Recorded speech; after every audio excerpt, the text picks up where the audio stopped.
En esta semana que pasó acabamos de ver el último de los aspectos relacionados con un diseño monofactorial. Monofactorial, recordemos, era porque solo interesaba estudiar el efecto de un factor al cual llamábamos tratamiento.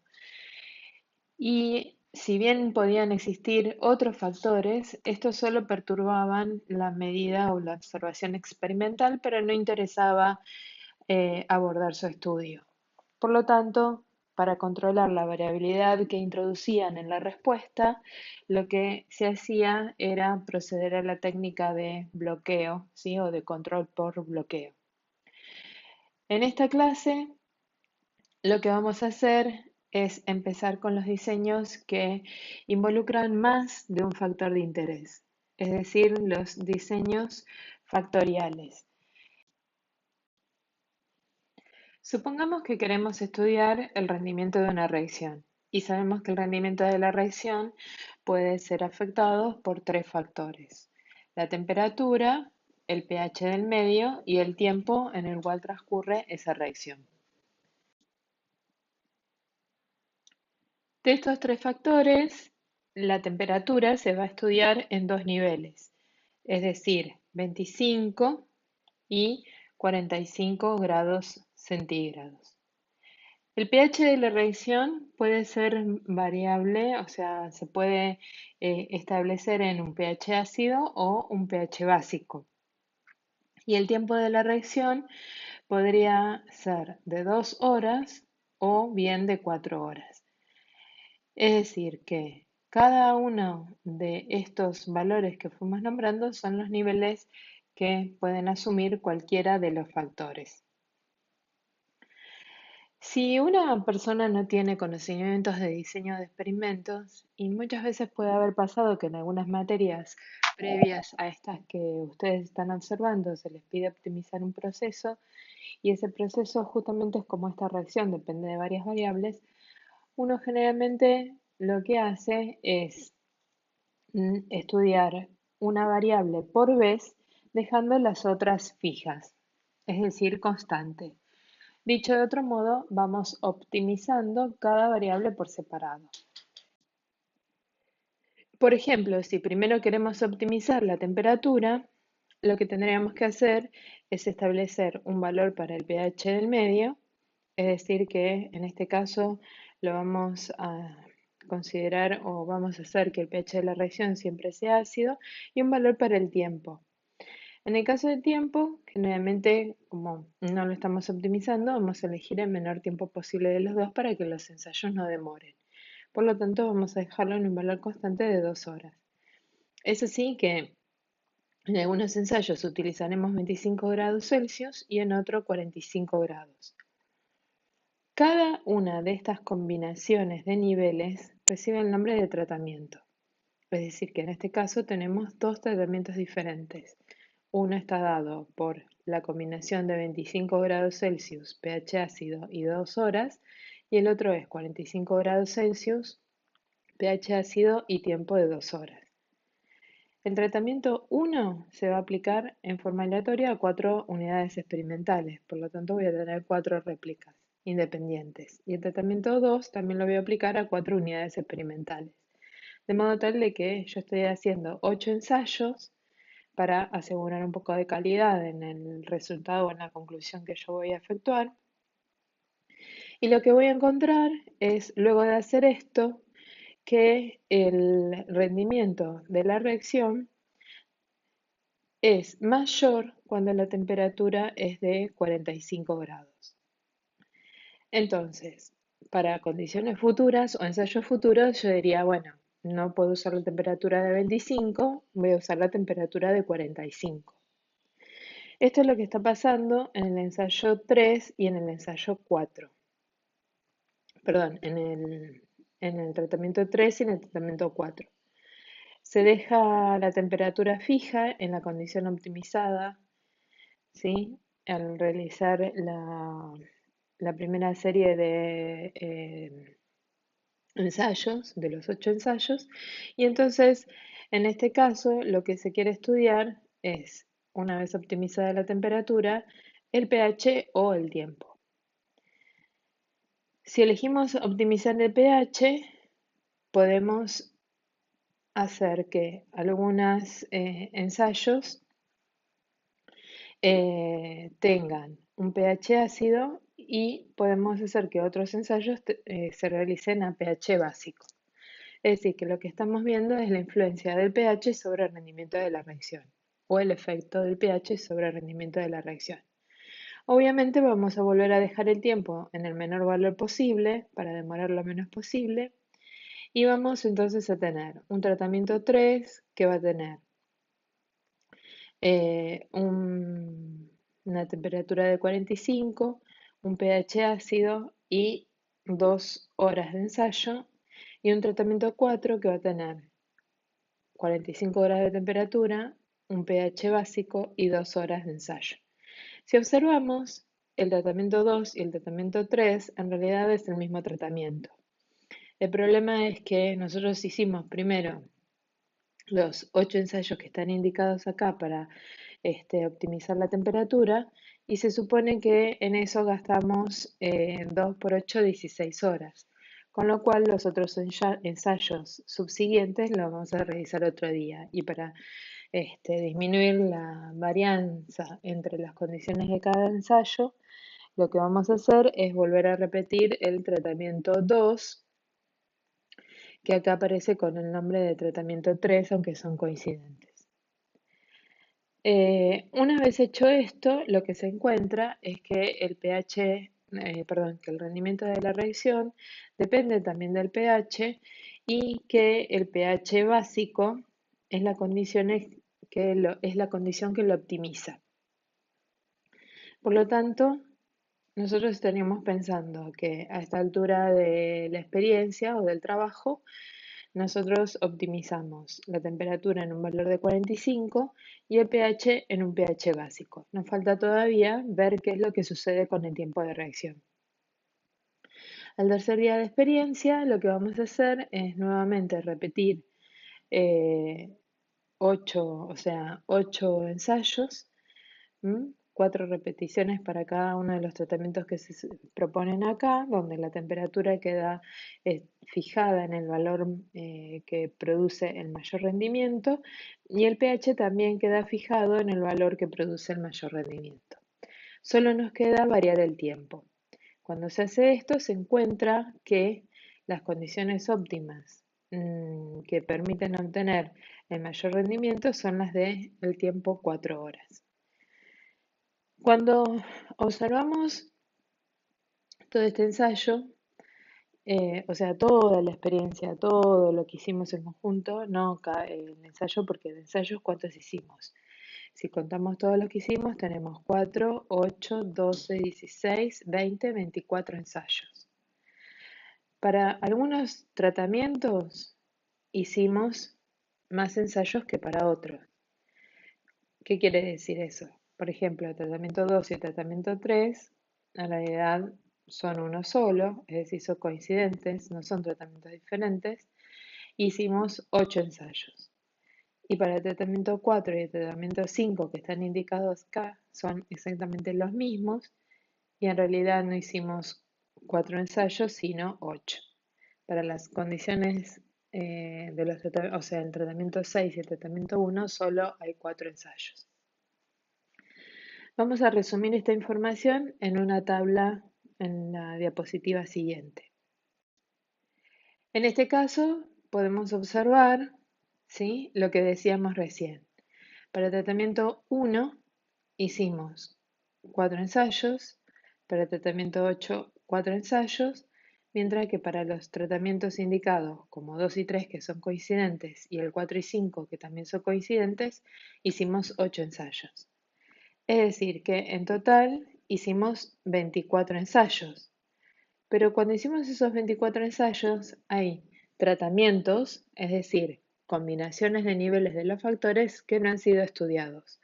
Por ejemplo, nunca estudiamos la temperatura de 25 grados con un pH básico y con un tiempo de 2 horas.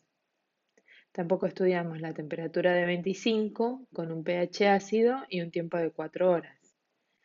ni tampoco otro tratamiento que combina estos niveles, y mucho menos este otro tratamiento que combina los niveles indicados por esta tabla.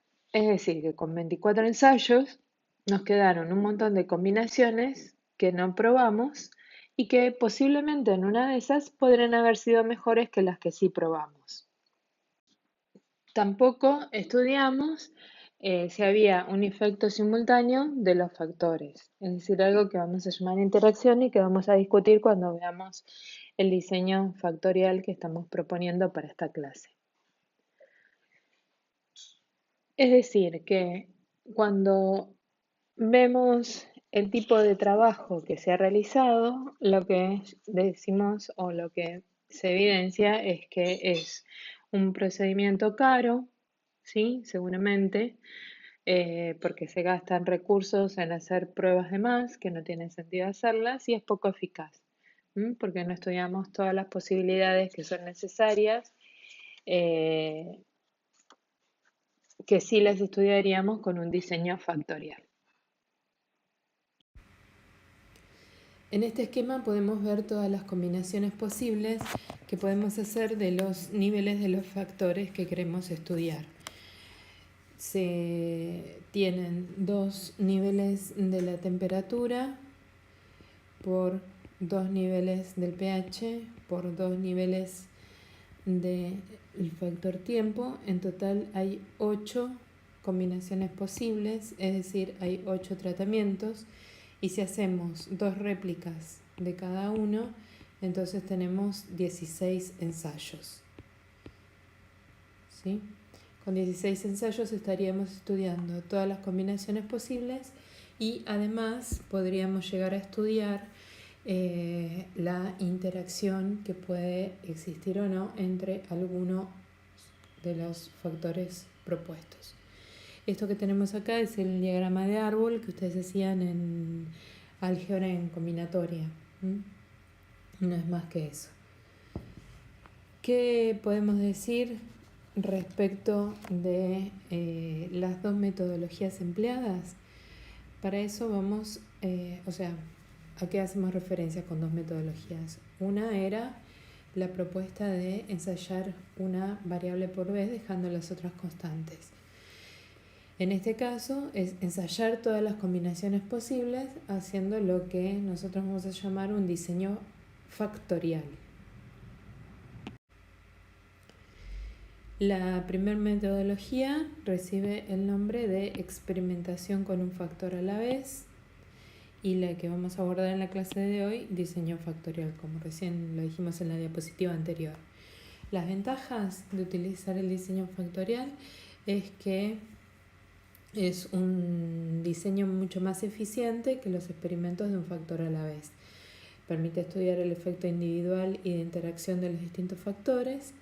Aumenta el rango de validez al considerar factores adicionales y muestra mayor precisión a la hora de estimar los efectos. También habíamos visto que es, lo de eficaz ya lo vimos, es más eficiente y además se optimizan los recursos para sacar mayor cantidad de conclusiones. Vamos a suponer que deseamos optimizar un proceso de fermentación cervecera en el que interesa el tipo de levadura que se usa en el mismo y la temperatura del proceso. Para las levaduras tenemos dos clases de levaduras, es decir, dos niveles, y la temperatura hay dos valores posibles que son el de 22 y el de 30 grados Celsius. El diseño va a tener 2 por 2, es decir, 4 tratamientos, y de cada uno de esos tratamientos se harán réplicas.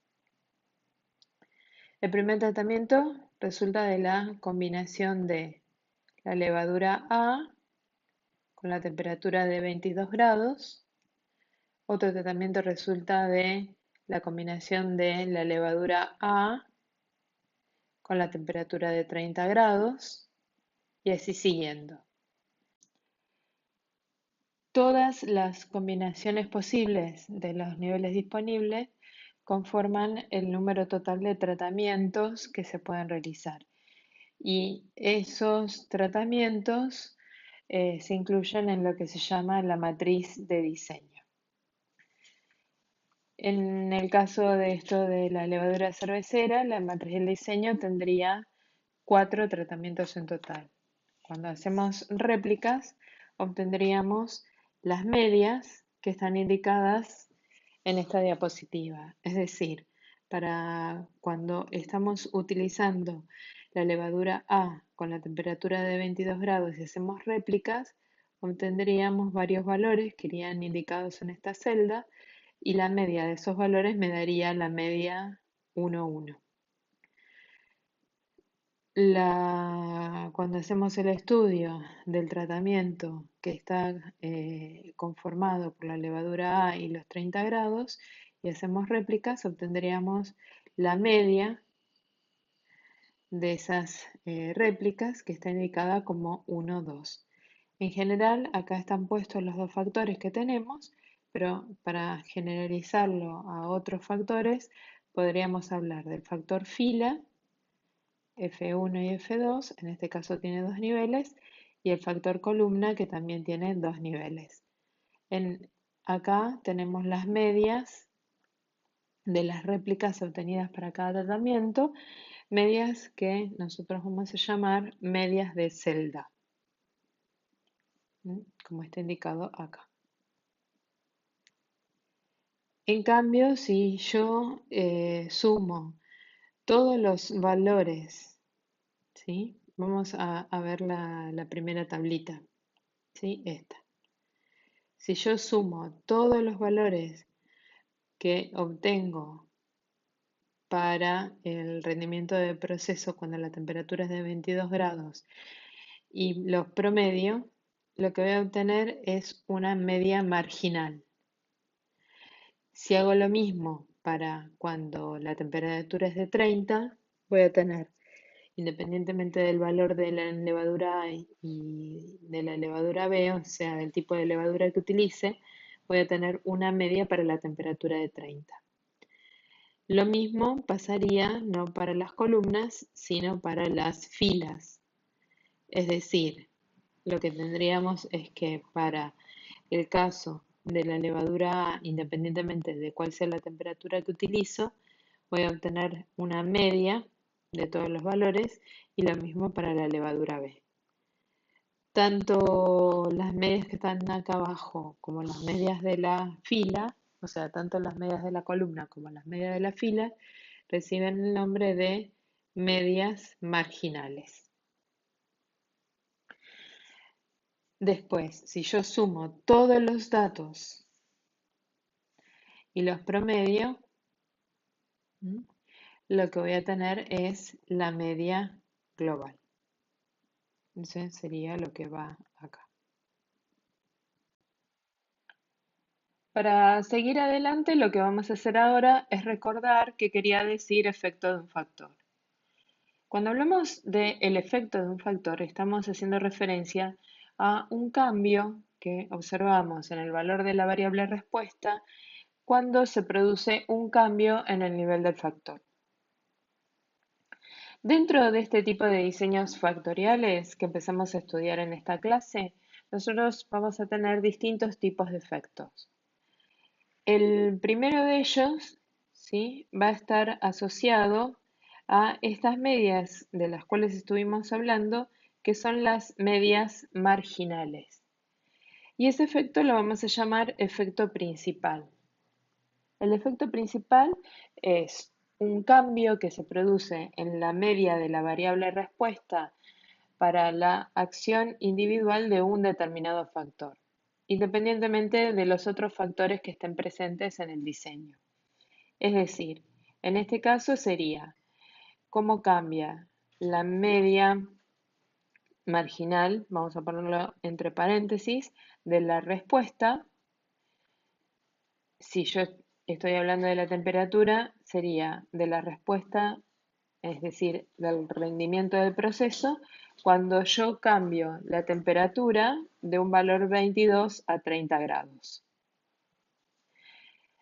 El otro efecto principal nos indica qué es lo que pasa con el rendimiento del proceso cuando yo cambio el tipo de levadura.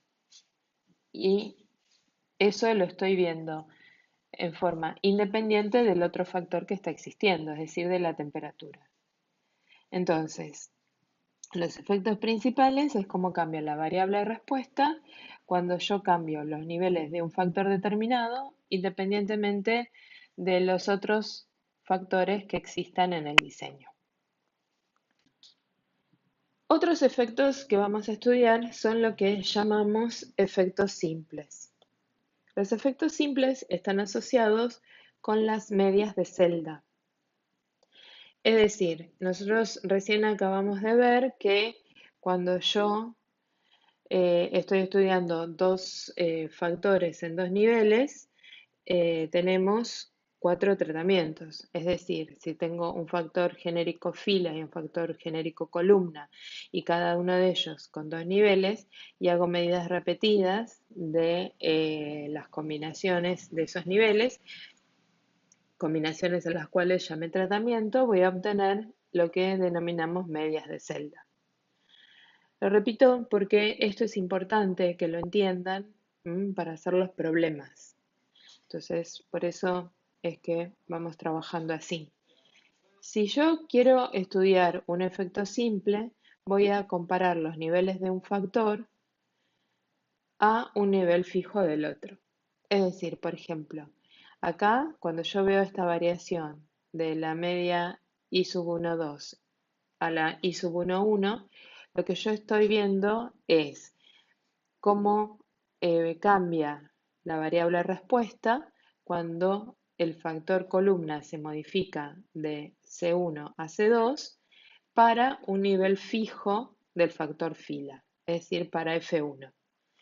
Viéndolo con nuestro ejemplo práctico de la levadura y de la temperatura para optimizar el rendimiento de la fermentación cervecera, nosotros tendríamos que un efecto simple sería observar cómo cambia el rendimiento cuando yo aumento la temperatura de 22 a 30 grados y estoy usando la levadura A.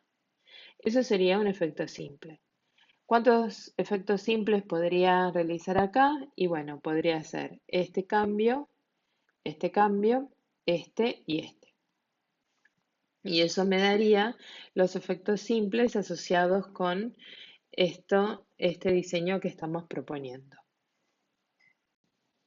También cuando estudiamos las medias de celda, podemos observar o analizar si existen efectos de interacción. Se dice que dos factores interactúan entre sí o tienen un efecto de interacción siempre sobre la variable respuesta.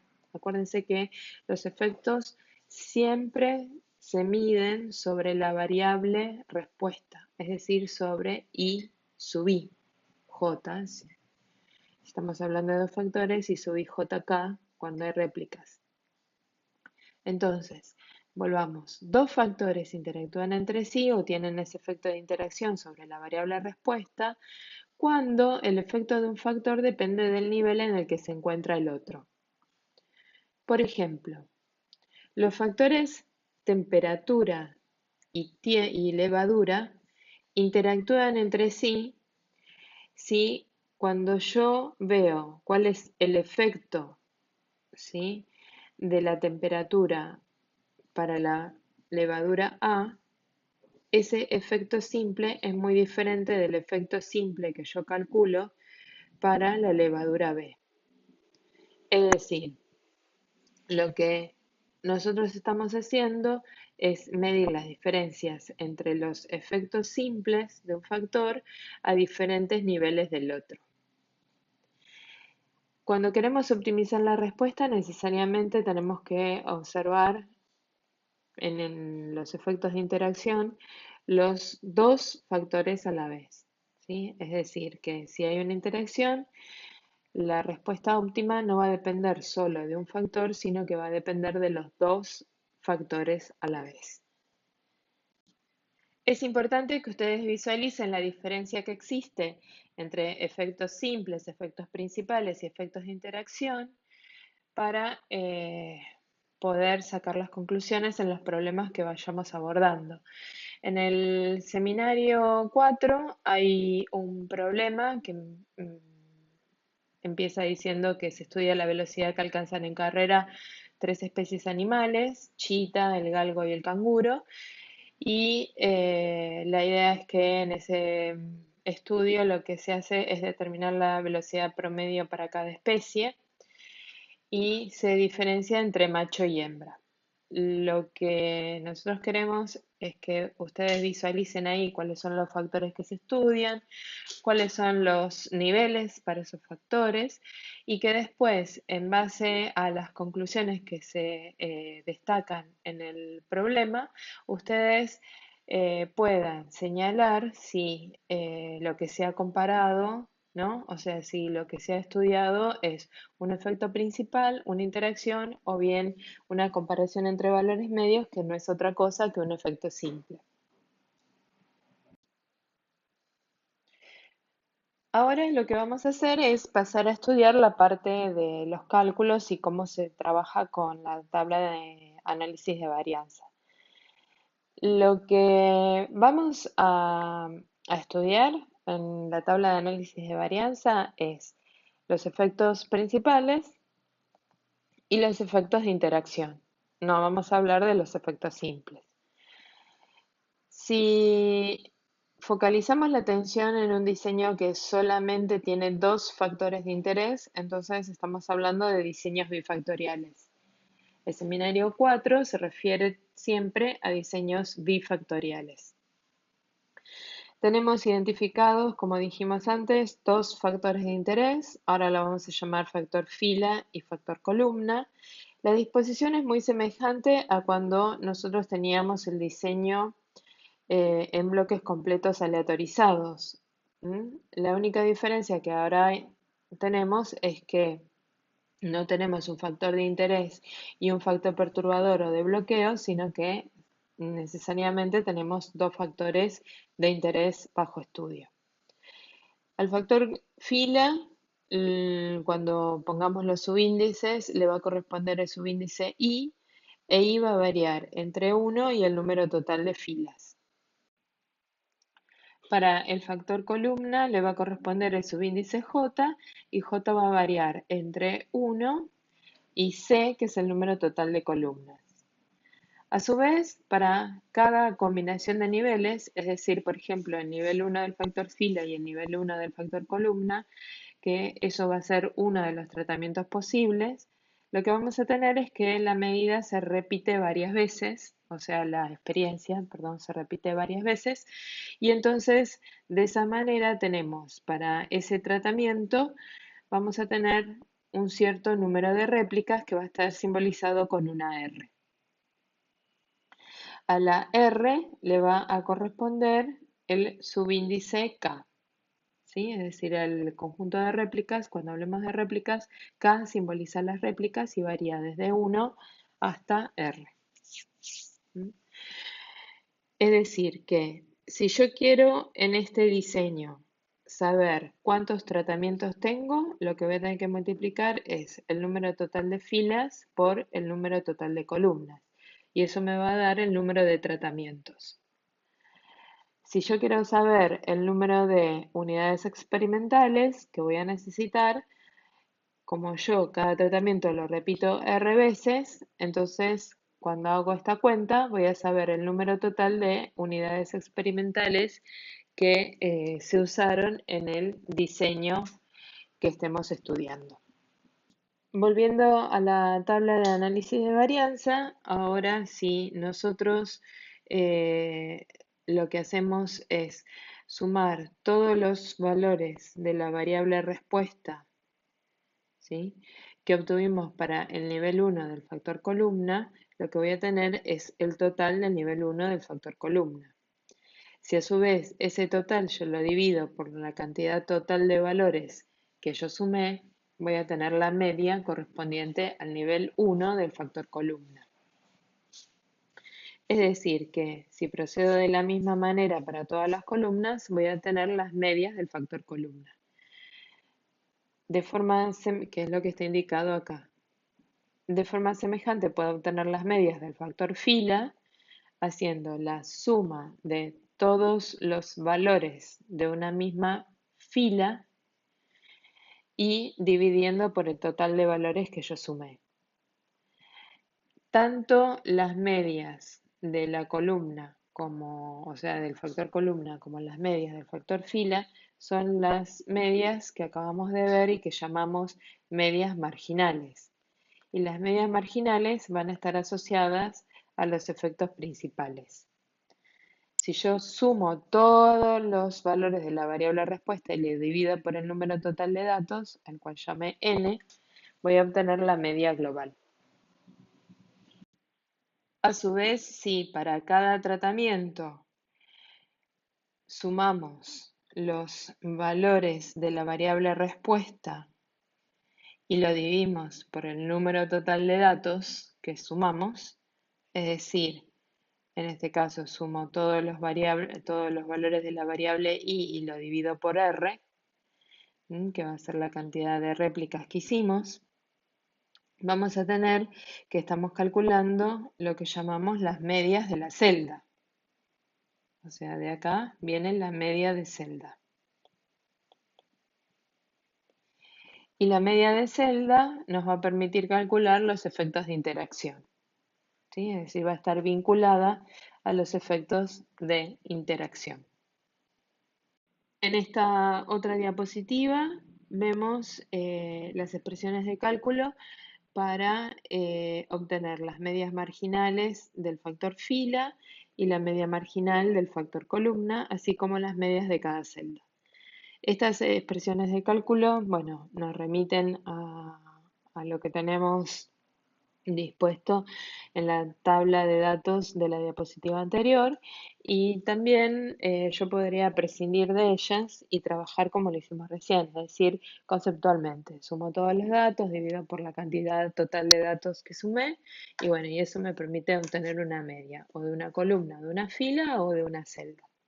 ¿Sí? O sea, de cualquiera de las dos maneras, el resultado es el mismo y son igualmente válidas. En esta otra diapositiva vemos que el número total de observaciones corresponde al producto que habíamos indicado hoy al lado de la tabla de datos de F por C por R y en este caso entonces la observación no es otra cosa que lo que nosotros estamos llamando unidades experimentales. A cada una de ellas le aplicamos el tratamiento de forma aleatoria. Y en la expresión que está en el renglón inferior es cómo se calcula la media global, que ya dijimos que era sumar todos los datos y dividirlos por el número total de datos. El modelo estadístico asociado con el diseño bifactorial, que es el que estamos viendo, nos indica que la variable respuesta tiene contribuciones debidas a la media global, a los efectos del factor fila, a los efectos del factor columna. En este caso, tanto el efecto fila como el efecto del factor columna son efectos principales. Después también tendremos que plantear un término extra, ¿sí? Que no aparecía en los diseños anteriores, en los diseños monofactoriales, donde al tener dos factores puede haber interacción entre esos dos factores, alfa y beta, por lo tanto ahora le ponemos como subíndice I y J. Debido a la posible existencia de una interacción, este modelo deja de ser un modelo aditivo. Y el último término está asociado con el error aleatorio presente en el modelo. K en este caso, recordemos, simboliza las réplicas para cada tratamiento y va a oscilar entre 1 y R, que es el número total de réplicas. Si procedemos de la misma manera como hacíamos antes, es decir, considerando qué es cada uno de estos efectos y reemplazándolo por las medias verdaderas y después finalmente haciendo una estimación de esas medias verdaderas a partir de las medias calculadas con el conjunto de datos experimentales obtenidos, podemos llegar a una expresión como la que está señalada acá en el último renglón de la diapositiva, y de esta expresión podemos despejar E sub ij, que no es otra cosa que el término del residuo. Me faltó la K en esta filmina, así que después agréguenla. Sería IJK, en donde a cada observación experimental, ¿sí?, le restamos el valor predicho por el modelo, y el valor predicho por el modelo, según esta expresión de cálculo que tenemos acá arriba, no es otra cosa que la media de cada celda, ¿sí? Eso sería el valor predicho por el modelo. Si elevamos al cuadrado los miembros que están a ambos lados de la igualdad y calculamos las sumatorias correspondientes para cada uno de los subíndices planteados, estos cuadrados se desarrollan y se obtiene la expresión que está indicada en el último renglón de esta diapositiva, donde la suma de cuadrados totales se particiona en estos términos. Cada uno de estos términos le va a corresponder a una fila en la tabla de análisis de varianza, por lo cual vamos a analizar la variabilidad que introduce cada uno de ellos en la respuesta que estamos obteniendo. En esta otra diapositiva vemos cómo la suma de cuadrados totales se particiona en los 4 términos que habíamos indicado en el caso anterior.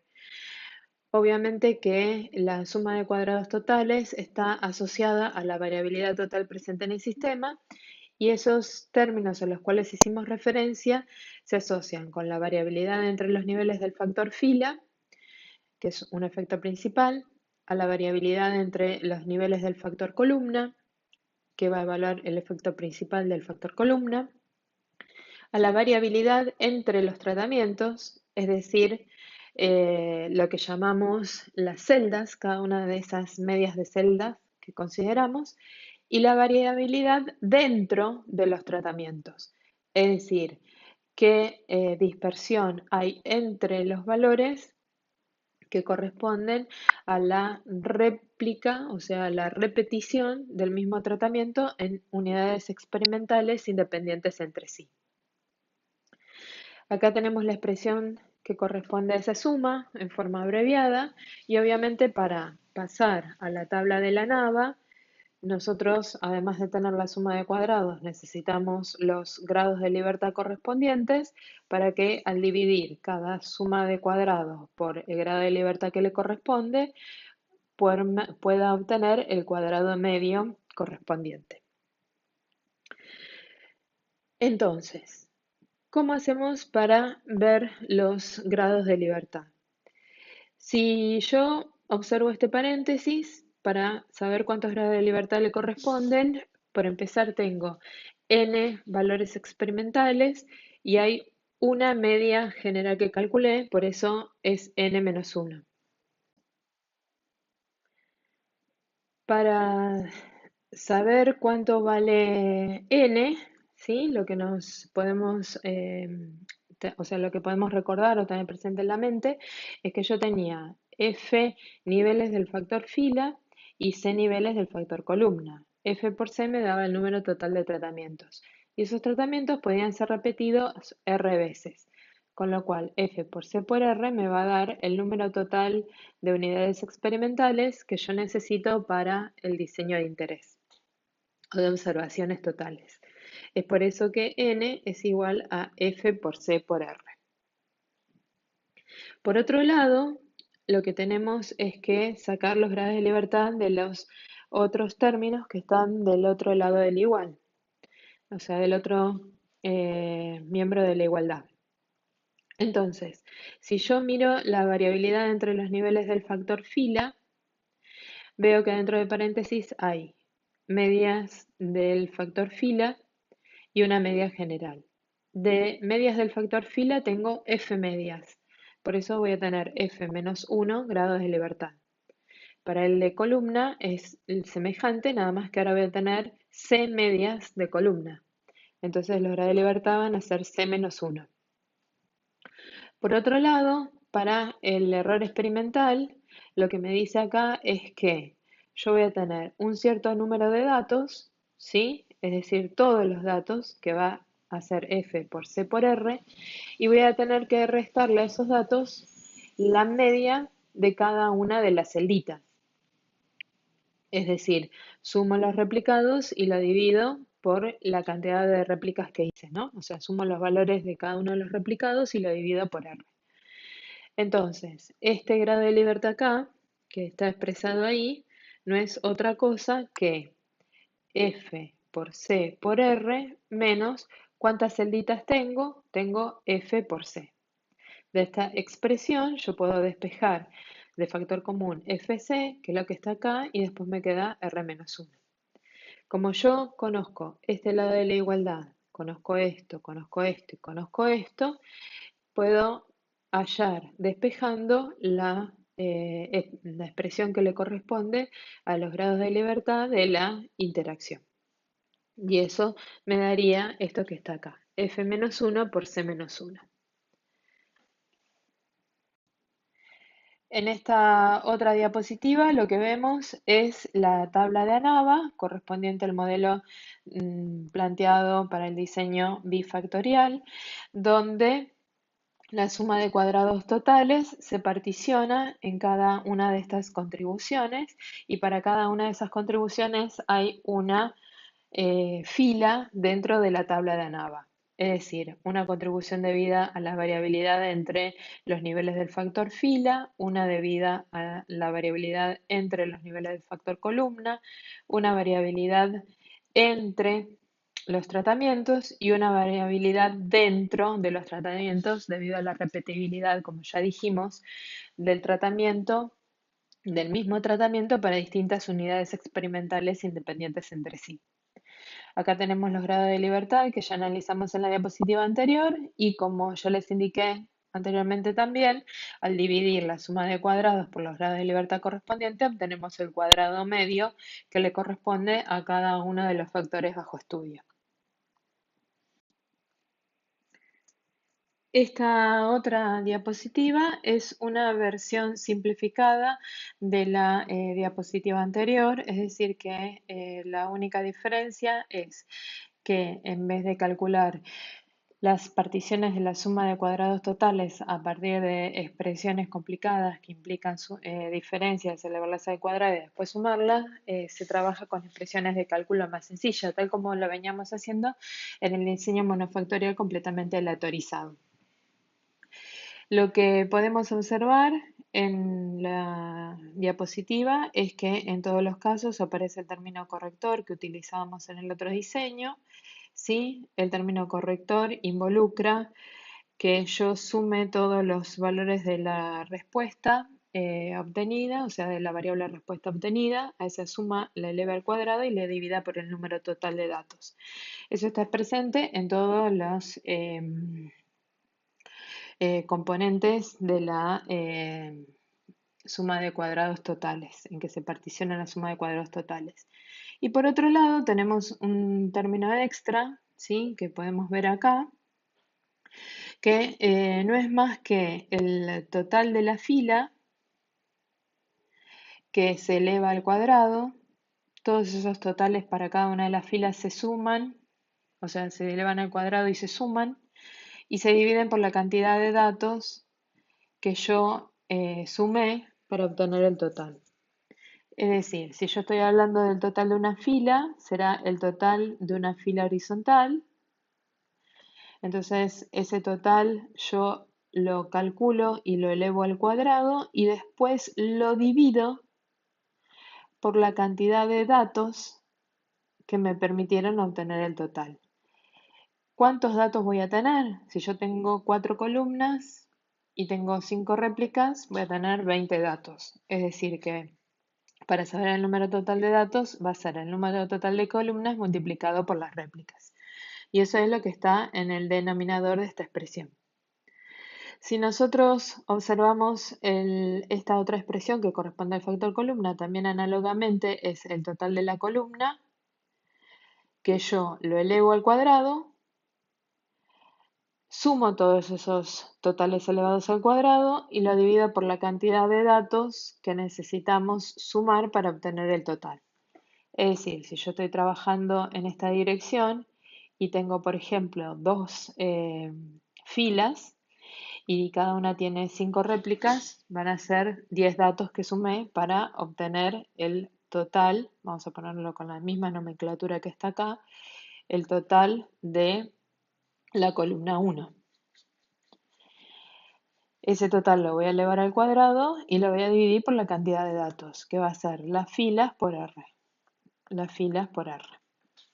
De la misma manera, calculo los totales de cada una de las celditas para ver la interacción, los elevo al cuadrado y los divido por la cantidad de datos que sumé para obtener ese total, que son R réplicas.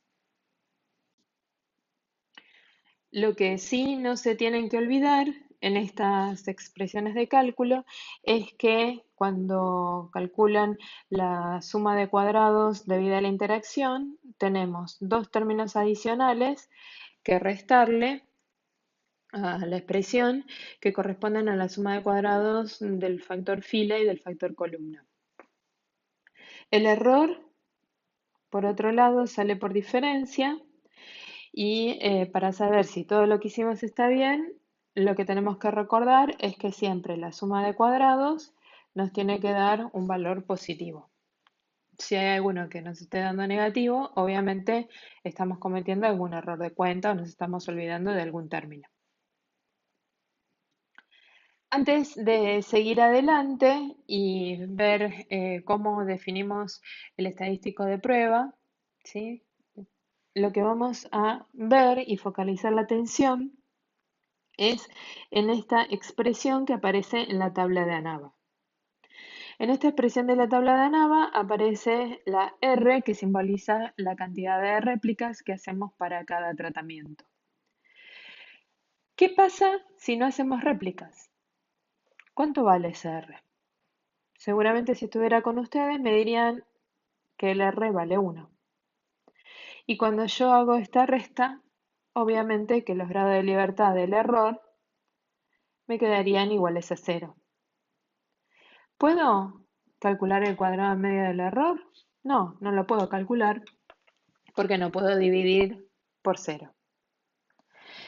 ¿Y qué pasa en ese caso? En ese caso, lo que nosotros, como siempre vamos a necesitar la suma de cuadrados del error, lo que no vamos a poder calcular, si no hay réplicas, con la tabla de ANAVA, es el efecto de la interacción. Es decir, que para calcular el efecto de la interacción, yo sí o sí tengo que tener réplicas en el diseño. Si yo no calculo esto, ¿sí? Toda esta línea desaparece. ¿Sí? Pero lo que vamos a tener ahora es que la suma de cuadrados del error va a ser también sacado por diferencia respecto de la suma de cuadrados totales menos la suma de cuadrados asociados a la fila menos lo de la columna y ahora este término no va a estar presente. Obviamente que los grados de libertad no van a poder ser estos, sino que los grados de libertad pasan a ser los que tengo en la casilla de arriba. Es decir, f menos 1 por c menos 1. También en este contexto cambiaría la expresión del cuadrado medio del error, ya que es la suma de cuadrados del error, nada más que en vez de estar dividido por este término que está acá, estaría dividido por la expresión de los grados de libertad indicados como f menos 1 por c menos 1. Entonces, lo que nos tiene que quedar en claro es que si no hay réplicas, no puedo evaluar a partir de la tabla de análisis de varianza el efecto de la interacción. O sea que no se puede saber si hay interacción a partir de este test estadístico. Bien, en esta diapositiva ya dice lo que estuvimos analizando recién, es decir, qué es lo que pasa con la tabla de Nava si no hay réplicas de cada tratamiento. Entonces ya vimos que se sacrifica la, la suma de cuadrados de la interacción, ¿no? La que se hace igual a la suma de cuadrados del error, y por ende también los grados de libertad de la interacción pasan a ser los grados de libertad del error.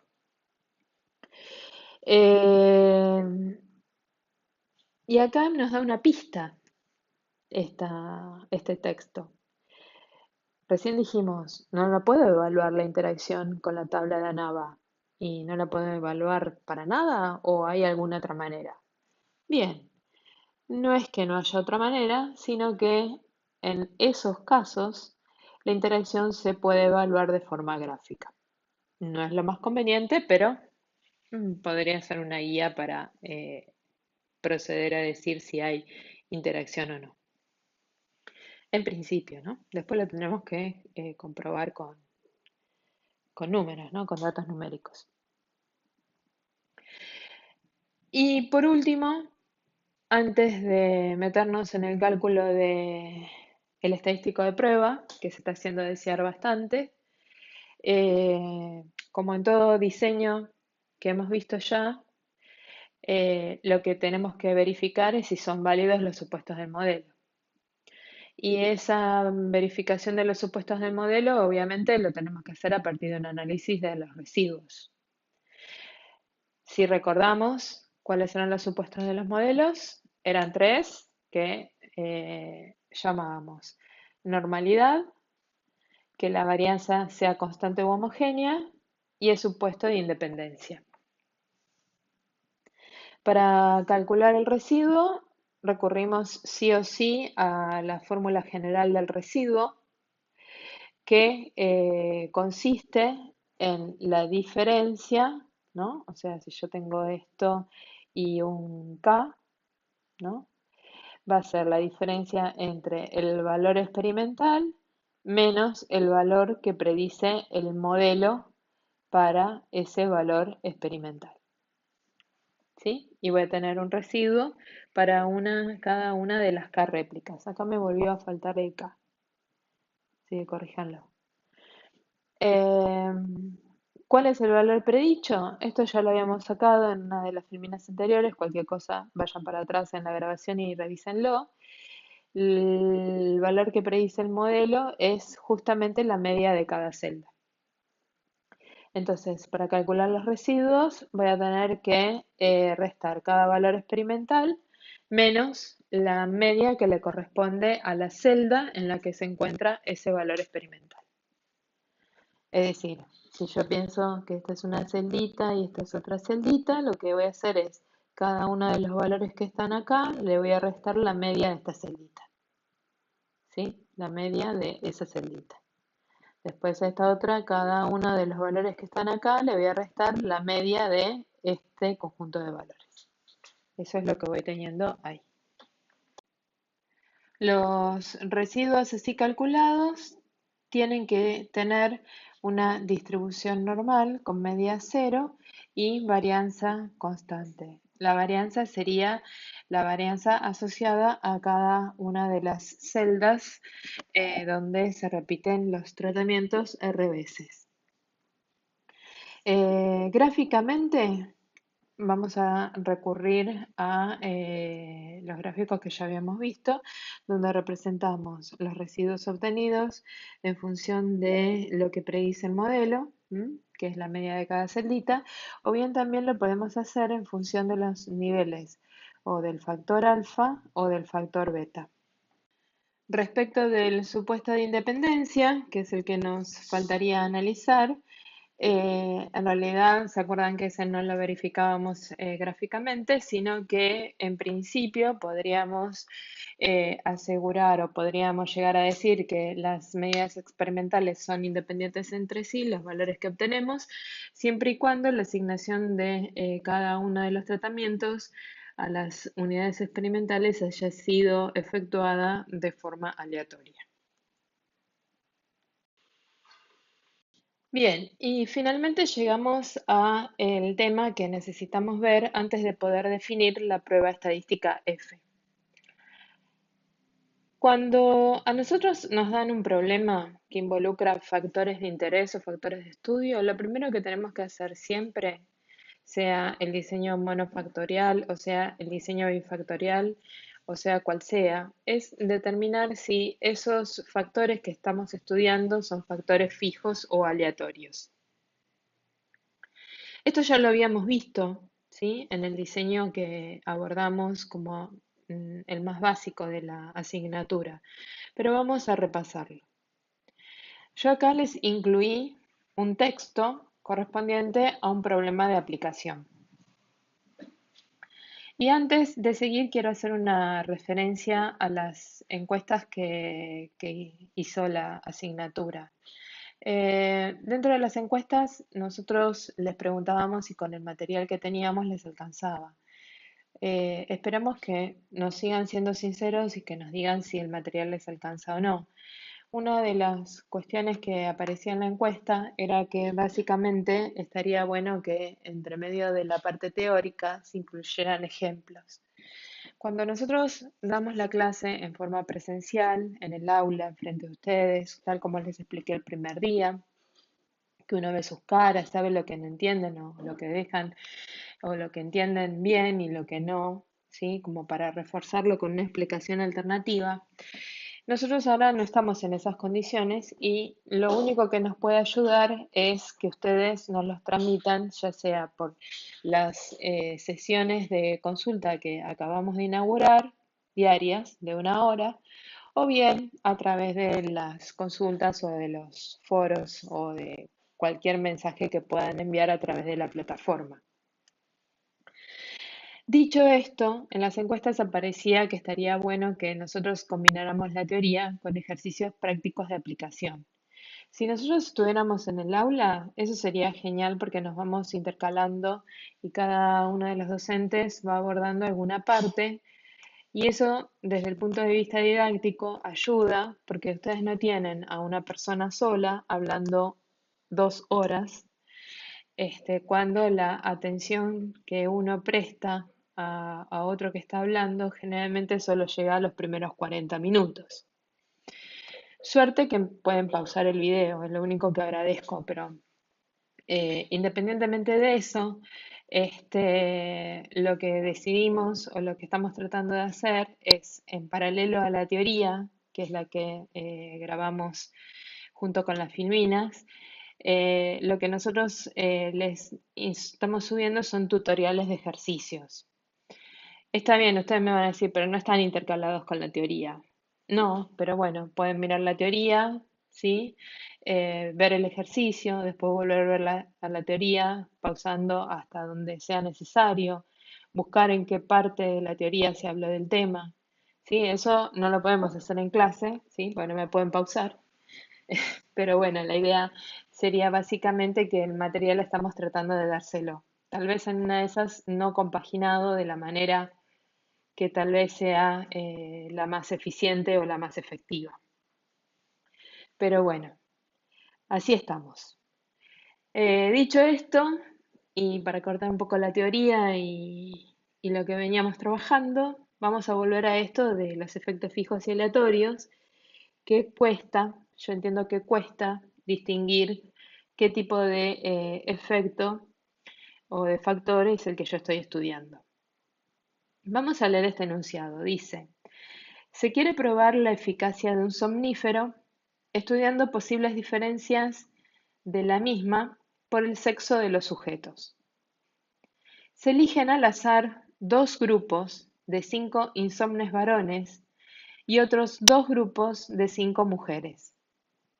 Tanto para los hombres como para las mujeres, se suministra a un grupo el somnífero y a otro un placebo, y se mide en minutos el tiempo que tardan en dormirse.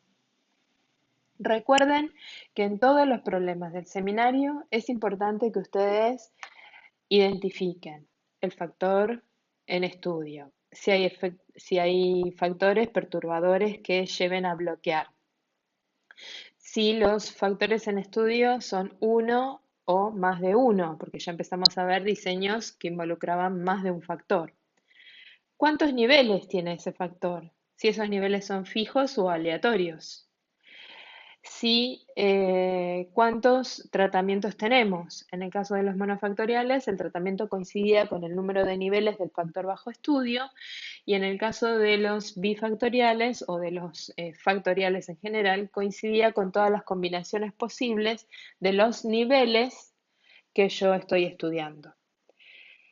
Y finalmente, si hay réplicas o no hay réplicas. Y en el caso de que yo tenga réplicas, ¿cuál es el número total y cuáles son las unidades experimentales?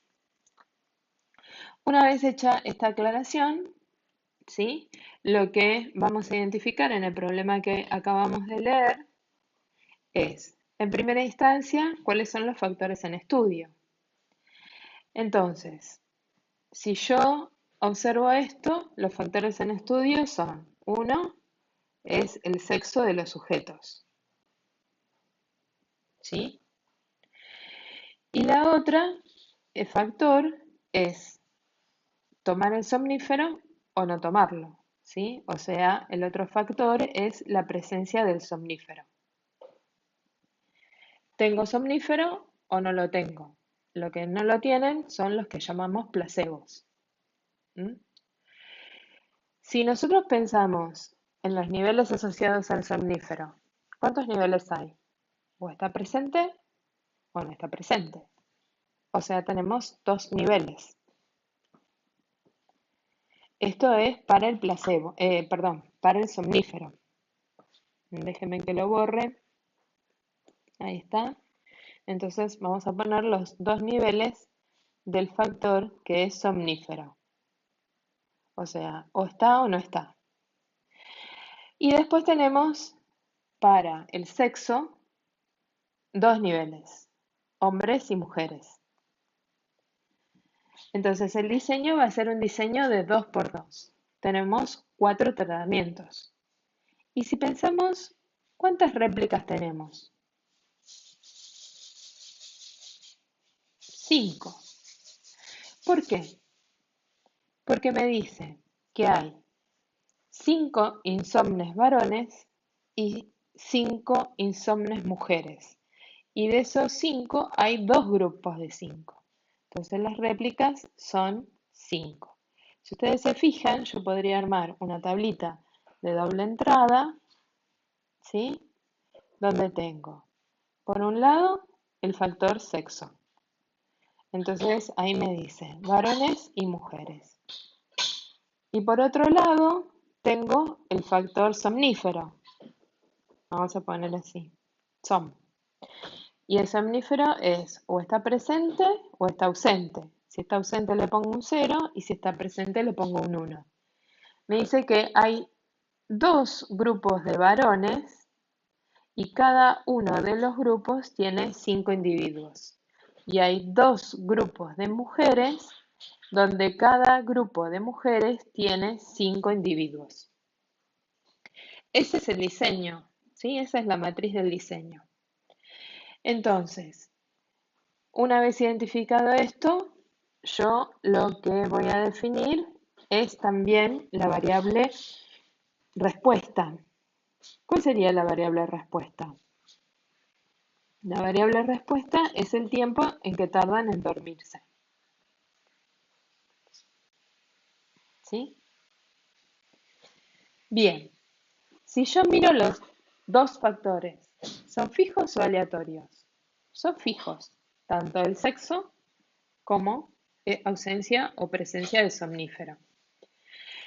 Cuando uno quiere estudiar un efecto fijo, las hipótesis, recordando lo que vimos para el diseño monofactorial completamente aleatorizado, van a hacer referencia al efecto de ese factor sobre la variable respuesta. Y no se va a focalizar la atención en la variabilidad asociada al factor en cuestión. Entonces, como yo tengo dos niveles para el factor sexo, voy a poner que en este caso el efecto del factor sexo sobre el tiempo en que tardan en dormirse los individuos no es significativo. En la hipótesis alternativa siempre supone que al menos uno de los dos niveles del factor que estoy proponiendo tiene un efecto significativo sobre la variable respuesta.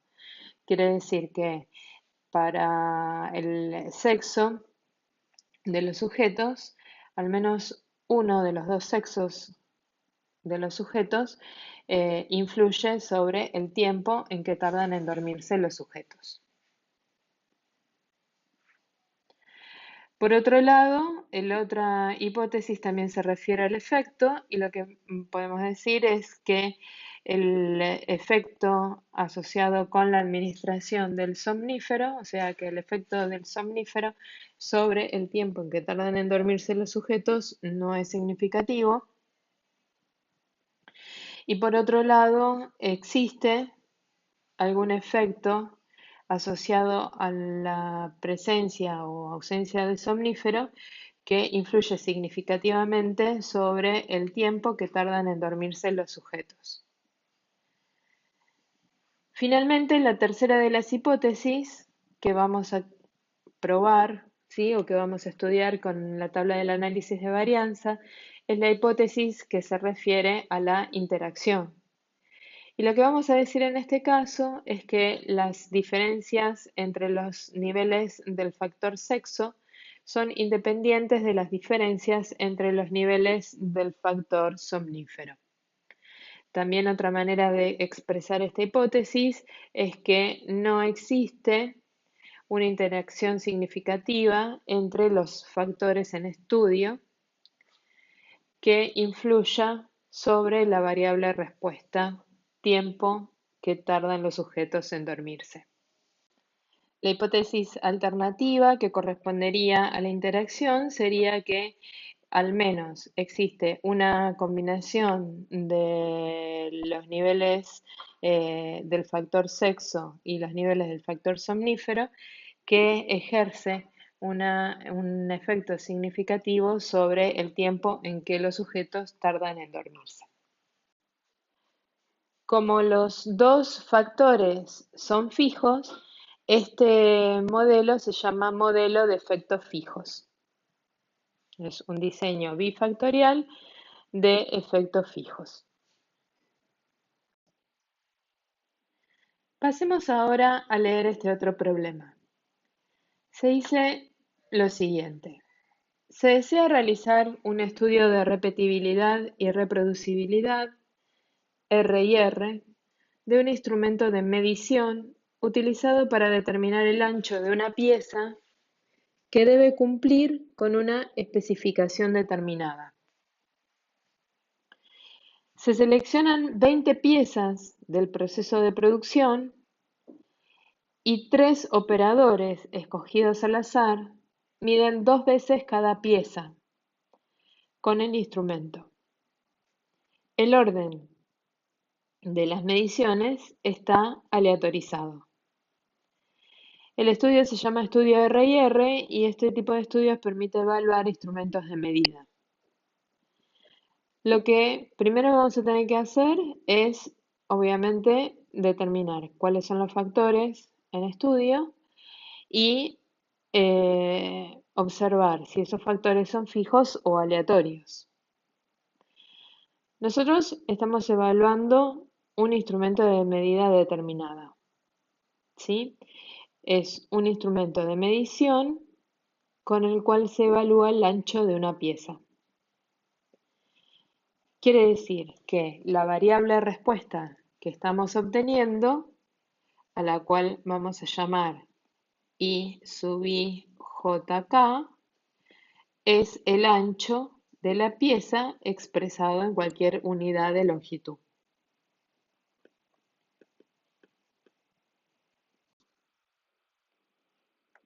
Del enunciado del problema se deduce que los factores que interesa estudiar son las piezas de proceso y los operadores que se encargan de la medición.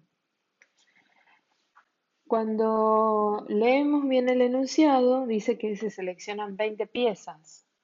uno supone que la fábrica no produce solamente esas 20 piezas, sino que produce un número muchísimo mayor que 20. Con lo cual, esa selección que se hace al azar hace que no estemos trabajando con todos los niveles del factor pieza, sino que estemos trabajando con algunos niveles seleccionados. El factor pieza que vamos a simbolizar con una alfa, ¿sí? O sea, con alfa, es una variable aleatoria que se centra o se distribuye normalmente en media cero y tiene una varianza asociada que está representada por este término de esta sumatoria. Cuando hablamos del otro factor que está presente en este problema o que es un factor de interés, dijimos que ese factor son los operadores. Y precisamente el problema dice que se escogen al azar. Evidentemente, en la fábrica o en la planta de producción hay muchísimas más operadores que los tres que indica el problema. De modo tal que los operadores también han sido elegidos al azar del número total de niveles posibles y hace que ese factor no sea un factor fijo, sino que sea un factor aleatorio. El factor operadores lo vamos a simbolizar con una beta y también es una variable aleatoria que tiene media cero y que tiene asociado una varianza sigma beta cuadrado y que es uno de los términos de la sumatoria que está propuesta dentro de este recuadro. En este modelo, los dos factores que estudiamos son factores aleatorios, por eso se dice que es un modelo de efectos aleatorios y recibe también el nombre de componentes de la varianza. Lo que se pretende en este caso no es evaluar el efecto que tiene un factor determinado sobre la variable respuesta, es decir, cómo ese factor aparta la media obtenida respecto de la media general, sino que, o considera las medias como desviaciones de la media general, sino que lo que interesa en este caso es cómo la variabilidad presente en la variable o respuesta, es decir, en este caso el ancho de la pieza, se puede asociar con la variabilidad que está presente en cada uno de los factores de interés. Es decir, en otras palabras, cómo la variabilidad de las piezas influye sobre la variabilidad del ancho que estamos midiendo. Del mismo modo, cómo la variabilidad de los operadores influye en la variabilidad de ese ancho que estamos midiendo. Y obviamente, como tenemos dos factores, lo que vamos a tener que estudiar también es cómo la interacción de esos factores y la variabilidad asociada a esa interacción afecta a la variabilidad total de la respuesta que estamos midiendo. No debemos olvidarnos que en esta sumatoria que está encerrada dentro del recuadro hay además un término extra que es sigma cuadrado, que es la variación asociada o propia de hacer réplicas de un mismo tratamiento, ¿sí? Es la varianza del error aleatorio, que ya la vimos en casi todos los diseños. Obviamente que las hipótesis nulas y la hipótesis alternativa lo que nos cuentan es, en el caso de las nulas, es que la variabilidad que estamos proponiendo para cada uno de los factores que estudiamos es nula, es decir, que no existe tal variación. Y en el otro caso, lo que decimos en la hipótesis alternativa es que esa variabilidad está presente y que influye sobre la variabilidad total.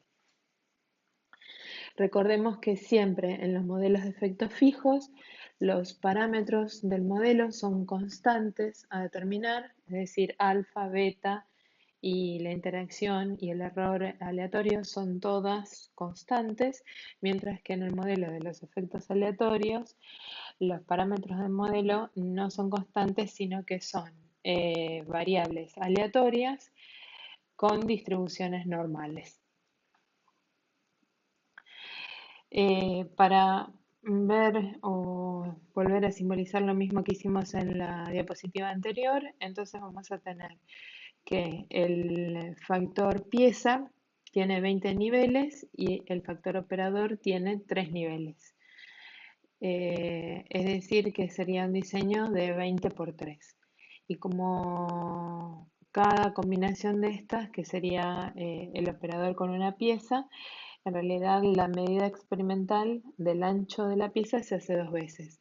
Por lo tanto, la cantidad de tratamientos son 60, la cantidad de réplicas son 2 para cada tratamiento y el número de unidades totales experimentales son 120 unidades. Bien, vamos a borrar un poco esto para que quede más claro lo que vamos a seguir hablando, de lo que vamos a seguir hablando.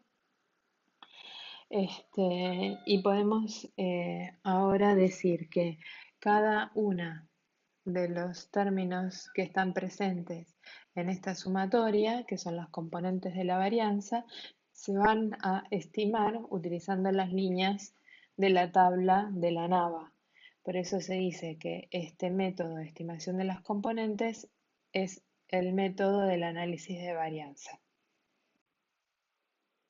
Como detalle al margen, y ya que hablamos de los estudios R y R, y volvimos a introducir los términos repetibilidad y reproducibilidad que estaban en el seminario número 1, lo que vamos a decir es que dentro de la sumatoria de las componentes de las varianzas, el término que se corresponde con sigma cuadrado nos informa sobre la repetibilidad del instrumento. ¿Por qué la repetibilidad del instrumento? Porque es la varianza que yo obtengo en las medidas que realiza un operador con la misma pieza.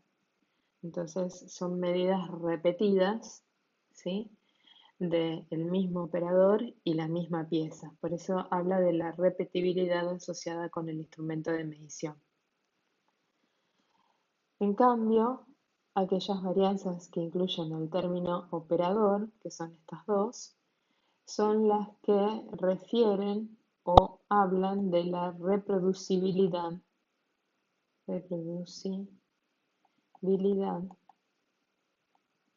instrumento de medición y refleja la variabilidad que introduce el operador en el proceso de medición.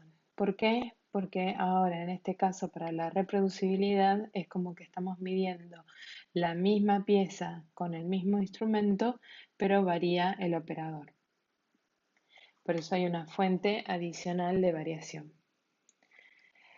Todos estos tres últimos términos de la expresión que está dentro del paréntesis es lo que llamamos varianza del estudio R y R. Vamos a borrar lo que tenemos indicado acá y nos queda solamente darle una vueltita más a la rosquita y esa vuelta consiste en hacer una distinción entre lo que uno llama efectos o factores aleatorios infinitos y factores aleatorios finitos. Supongamos que del factor que yo quiero estudiar tengo disponible una gran cantidad de niveles. Por ejemplo, las piezas en este proceso de producción. La cantidad de piezas que yo puedo fabricar puede ser un número bastante importante y yo para el ensayo solo elegí algunas de esas.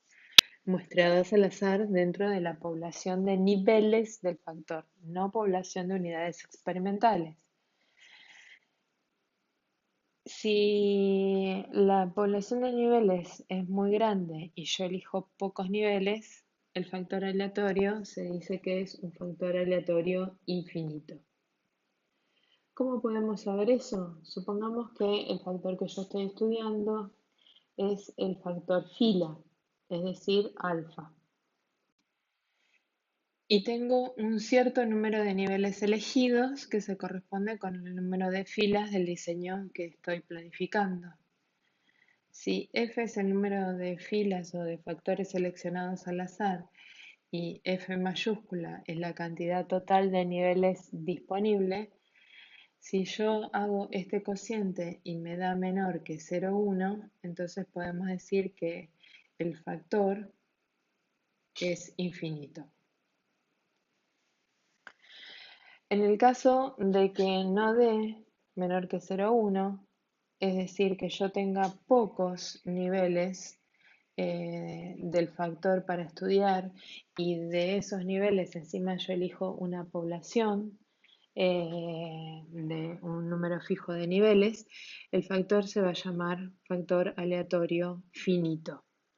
Nosotros en los problemas vamos a trabajar con factores aleatorios infinitos, es decir, que vamos a considerar que la población disponible de niveles de factor es muy grande comparada con el tamaño de la muestra de niveles que yo elijo para hacer el diseño. Es importante determinar si el factor aleatorio es finito o infinito porque el análisis es diferente según se trate de uno o de otro. Independientemente de eso, nosotros ya les dije, vamos a trabajar siempre con factores infinitos. Por último, en este ejemplo, lo que es el último de los ejemplos prácticos y vamos a analizar qué ocurre. El problema dice, se realizó un estudio para comparar las duraciones de escritura de 4 marcas de plumas de primera calidad. Se pensó que la superficie de la escritura podría afectar la duración, por lo que se seleccionaron 3 superficies diferentes de las existentes en el mercado. Se utilizó una máquina de escribir para asegurar que las condiciones fueran homogéneas. Por ejemplo, que la presión sea constante y el ángulo sea fijo. Para el estudio se obtuvieron 2 duraciones en minuto para cada tratamiento. De nuevo, como en el caso anterior, vamos a identificar cuál es la variable respuesta. Según lo que nos dice el problema, la variable respuesta IJK es la duración de la escritura expresada en minutos. Y los factores que estudiamos de interés son dos. Por un lado, la marca de la pluma de primera calidad.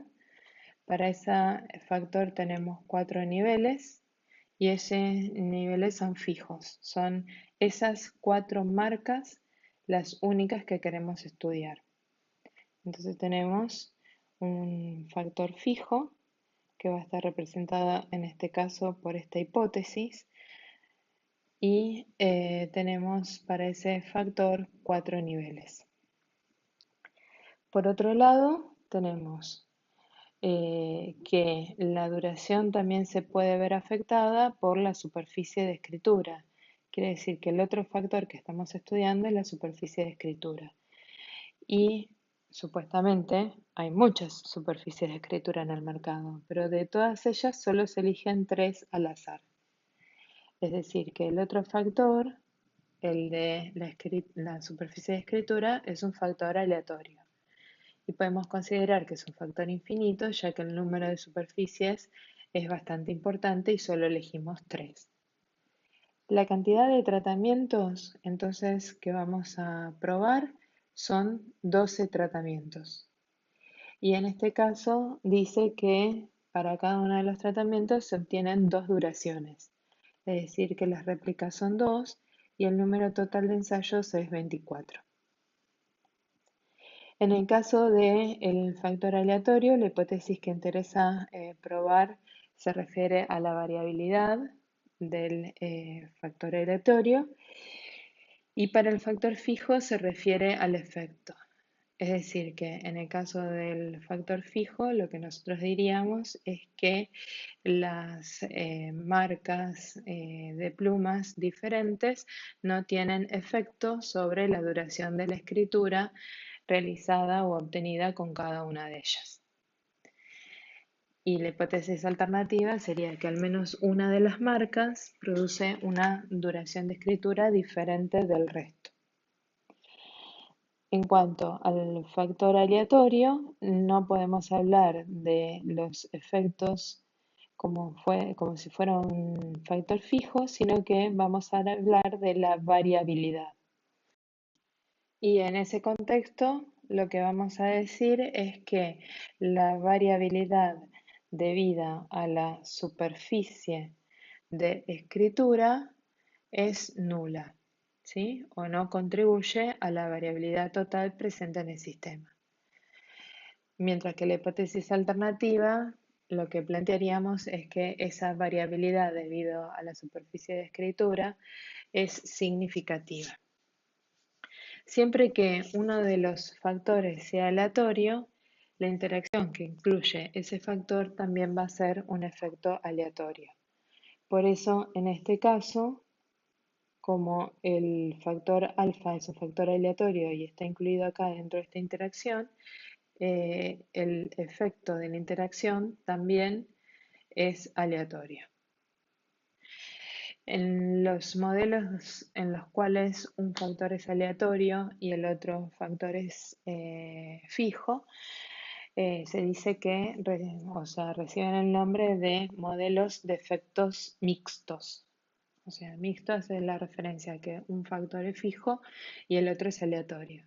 Y la interacción siempre es aleatoria porque en el caso nuestro, que son modelos bifactoriales, siempre va a incluir el factor que es aleatorio sí o sí.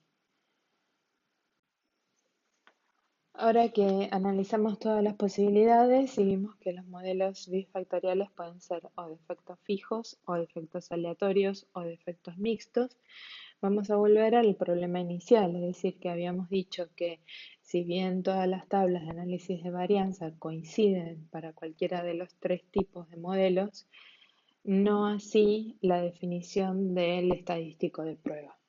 Entonces vamos a ver en cada varianza, en cada tabla de ANAVA, perdón, cómo se define ese estadístico para tomar la decisión sobre la hipótesis nula que planteamos. Y acá vemos la primera de las tablas de ANAVA. Tenemos que hasta el cálculo de los cuadrados medios, las tablas de ANAVA van a ser todas iguales, independientemente de si estamos trabajando con modelo de efectos fijos o modelo de efectos aleatorios. La diferencia principal radica en que esos cuadrados medios son estimadores de distintas expresiones según sea un modelo de efectos fijos o un modelo de efectos aleatorios. En este caso, que los dos factores son fijos, las medias asociadas con esos factores se consideran como desviaciones de la media global.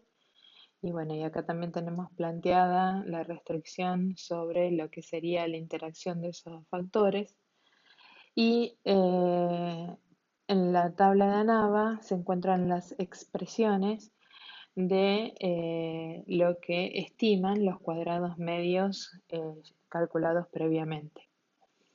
Si observamos, en todas las expresiones que hay acá aparece el término de sigma cuadrado, que es estimado por el cuadrado medio del error, y un término extra que tiene en cuenta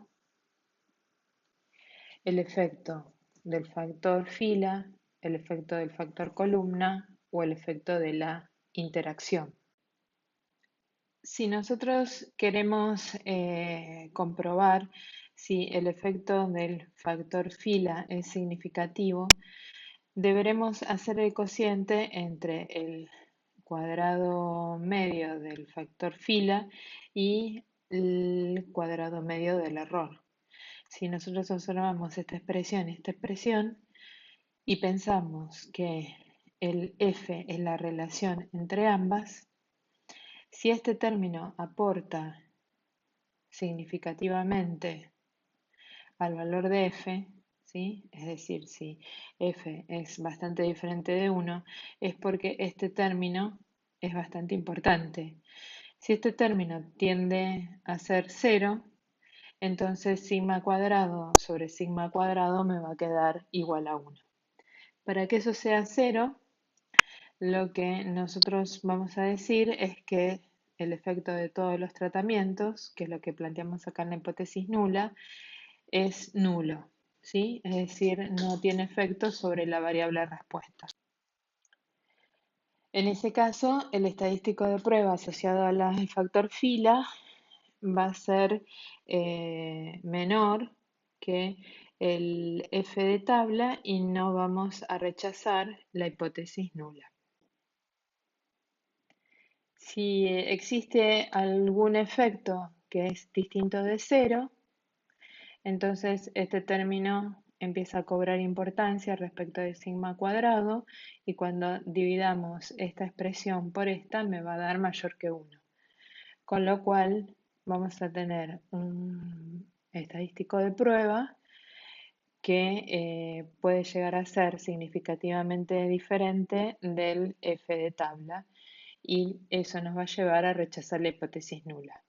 El mismo análisis puede hacerse para el efecto del factor columna o para el efecto de la interacción.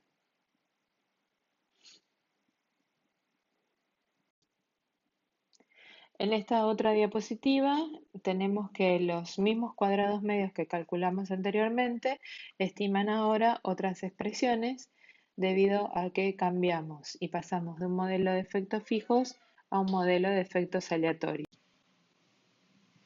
Y como efectos aleatorios, dijimos que nosotros vamos a trabajar siempre con efectos aleatorios que son infinitos. Es decir, que si el número de niveles disponibles es muy grande y yo elijo una muestra de niveles del factor aleatorio que es pequeña, este cociente, cuando yo divido por un número muy grande, tiende a 0. Entonces, este término se va y me queda sigma cuadrado más r por el sigma cuadrado de la interacción más c por r por el sigma cuadrado de alfa. Y lo mismo pasaría en este otro caso y en este no porque es el término que corresponde a la interacción. Para definir los estadísticos de prueba vamos a ir comparando las expresiones que tenemos acá de los estimadores, o sea, de lo que estiman los cuadrados medios. Si yo divido estas dos expresiones, lo que puedo probar es la significancia del término asociado con la varianza de la interacción de los dos factores. Si este cociente me da aproximadamente 1, quiere decir que este término no contribuye a esta suma y por lo tanto cuando divido esto por esto me quedaría sigma cuadrado dividido sigma cuadrado que da 1. En ese caso, cuando eso sucede, seguramente que el f me va a ser menor que el f de tabla y no voy a poder rechazar la hipótesis nula. ¿Qué decía la hipótesis nula? Que la variabilidad asociada con la interacción de los dos factores no era importante o no era significativa, que es lo mismo que estamos diciendo, si esto es 0, este término se va y el cociente de estas dos cosas me da 1. Por lo tanto, si yo quiero probar la significancia de la interacción, voy a tener que dividir el cuadrado medio de la interacción por el cuadrado medio del error. Ahora observemos cualquiera de estos dos expresiones que están en estas filas. Si nosotros observamos y queremos probar la significancia de la variabilidad asociada con el factor alfa o con el factor beta, de alguna manera nos vamos a tener que independizar de estos dos términos que están en la expresión.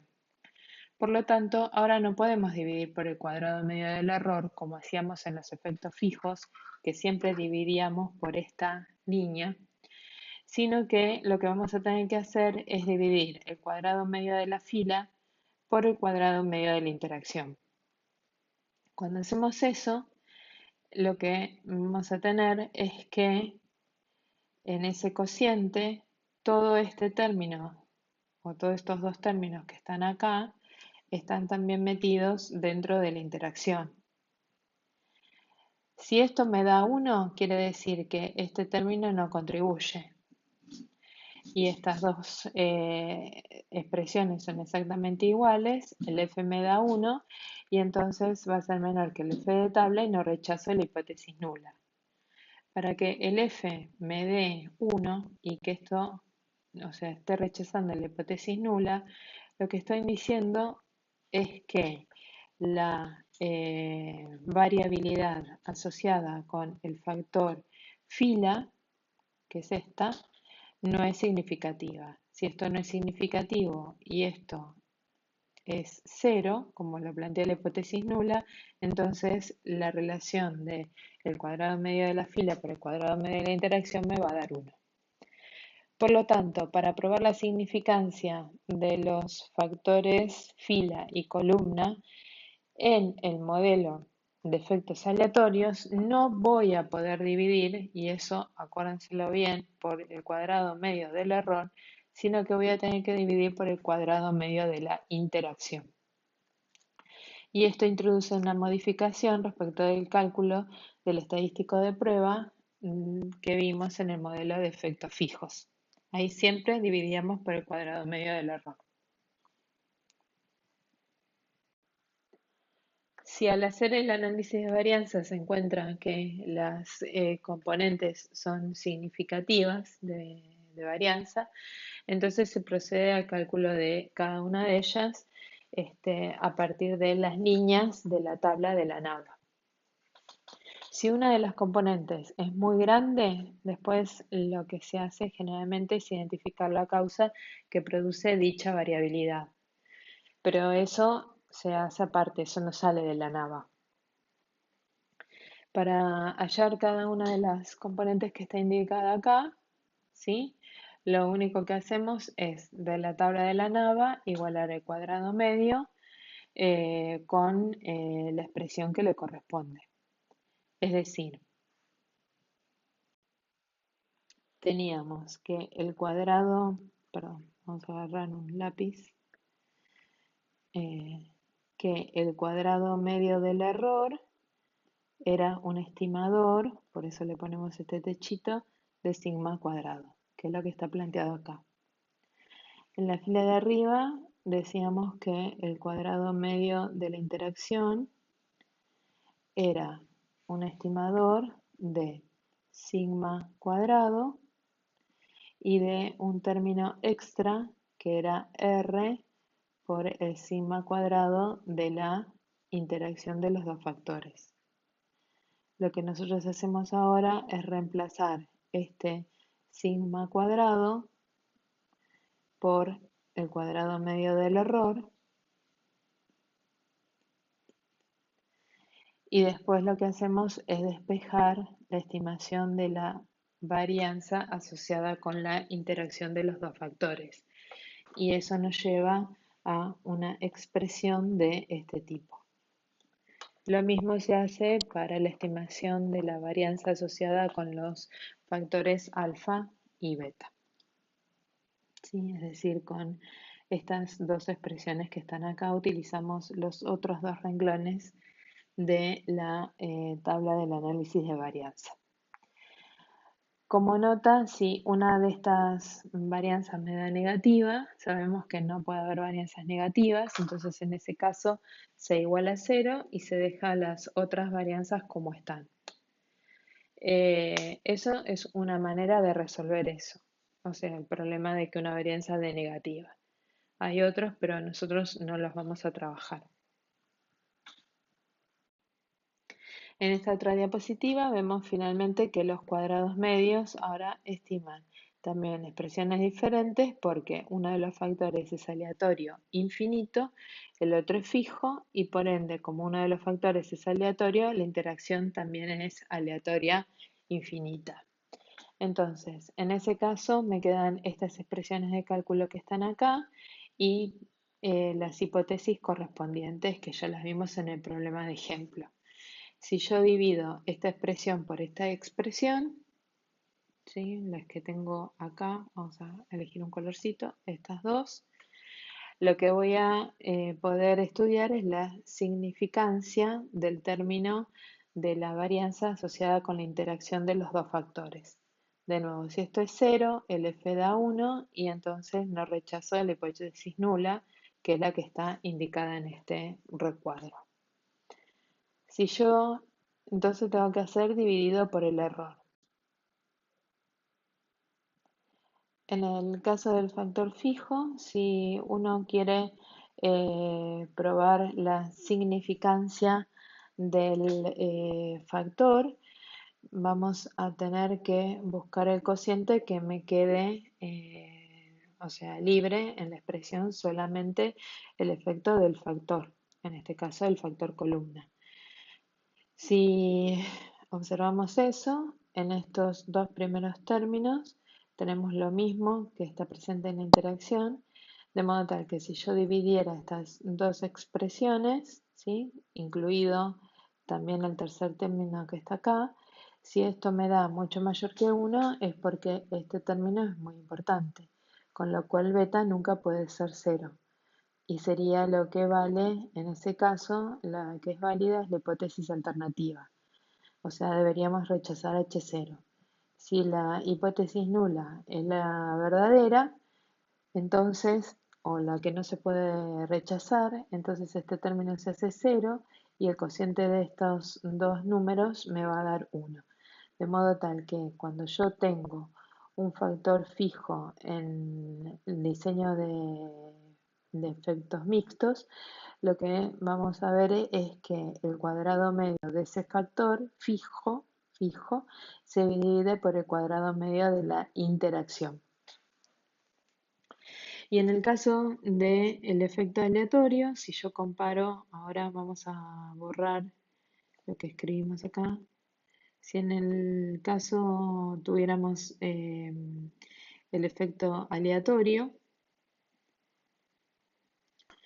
para poder probar la significancia del factor alfa, lo que vamos a tener que hacer es ver esto, por qué lo puedo dividir. Entonces, nos conviene dividirlo por el sigma cuadrado del error. En ese caso, si esto se hace 1, me va a quedar solamente que todo este término no está contribuyendo y es porque el efecto del factor fila es nulo.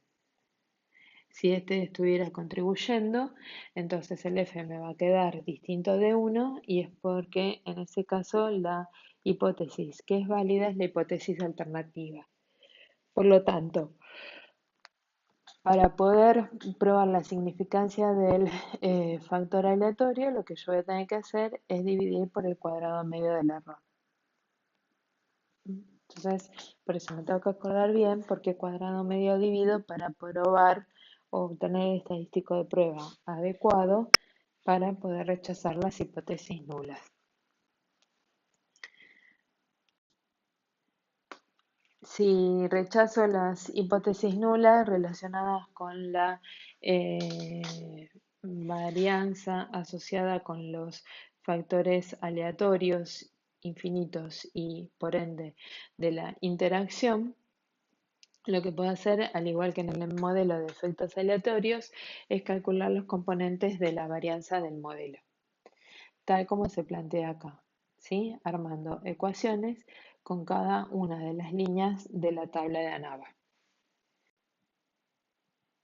En esta otra diapositiva, la última que vamos a ver y que la van a reforzar con los problemas del seminario, vemos que si no hay réplicas no podemos hacer en tabla de ANAVA para evaluar la significancia de la interacción entre los dos factores y lo único que nos queda es hacer una representación gráfica.